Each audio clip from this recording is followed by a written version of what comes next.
Barney Doyle sat at his cluttered workbench, attempting to fix Olaf Anderson's ancient power mower for the fourth time in 7 years. He had the cylinder head off and was judging the propriety of pronouncing last rites on the machine. He expected the good fathers over at St. Catherine's wouldn't approve. The head was cracked, which was why Olaf couldn't get it started, and the cylinder walls were almost paper-thin from wear and a previous rebore.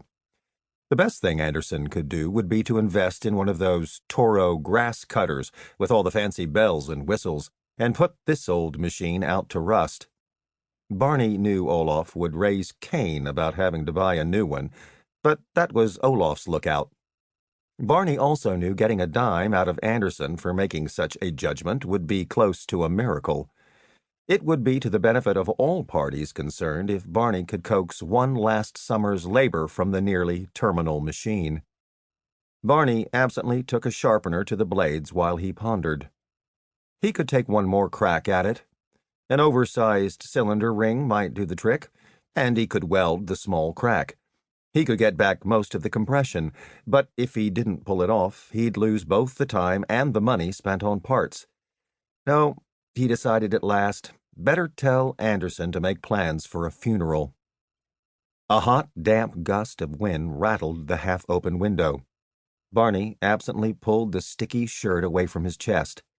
Meggie McCorley, he thought suddenly, a smile coming to his lined face. She had been a vision of beauty in simple cotton, the taut fabric stretched across ripe, swaying hips and ample breasts as she walked home from school each day. For a moment he was struck by a rush of memory so vivid he felt an echo of lust rising in his old loins.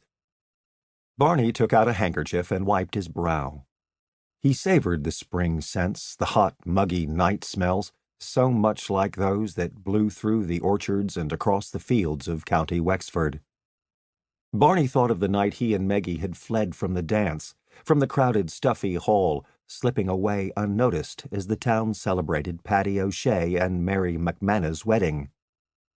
The sultry memories caused Barney to dab again at his forehead as a stirring visited his groin. Chuckling to himself, Barney thought there's some life yet in this old boyo. Barney stayed lost in memories of half-forgotten passions for long minutes, then discovered he was still running the sharpener over a blade on Anderson's mower and had brought the edge to a silvery gleam. He set the sharpener down, wondering what had come over him. He hadn't thought of Meggie McCorley since he'd immigrated to America back in '38. Last he'd heard, she'd married one of the Chemic lads over in Enniscorthy. He couldn't remember which one, and that made him feel sad. Barney caught a flicker of movement through the small window of his work shed. He put down the sharpener and went to peer out into the evening's fading light. Not making out what it was that had caught his attention, Barney moved back towards his workbench. Just as his field of vision left the window, he again glimpsed something from the corner of his eye. Barney opened the door to his work shed and took a single step outside. Then he stopped. Old images, half-remembered tales, and songs from his boyhood rushed forward to overwhelm him as he slowly stepped backward into his shed. Feelings of joy and terror so beautiful they brought tears to his eyes flowed through Barney, breaking past every rational barrier. The implements of society left for his ministrations, broken toasters, the mower, the blender with the burned-out motor, his little television for the baseball games, all were vanquished in an instant as a heritage so ancient it predated man's society appeared just outside Barney's shed. Not taking his eyes from what he beheld beyond the door, he retreated slowly, half stumbling, until his back was against the workbench.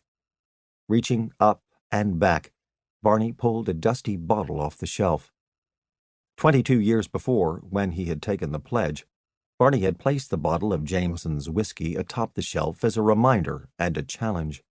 In 22 years he had come to ignore the presence of the bottle, had come to shut out its siren call, until it had become simply another feature of the little shed where he worked. Slowly he pulled the cork, breaking the brittle paper of the old federal tax stamp. Without moving his head, without taking his gaze from the door, Barney lifted the bottle to the side of his mouth and began to drink.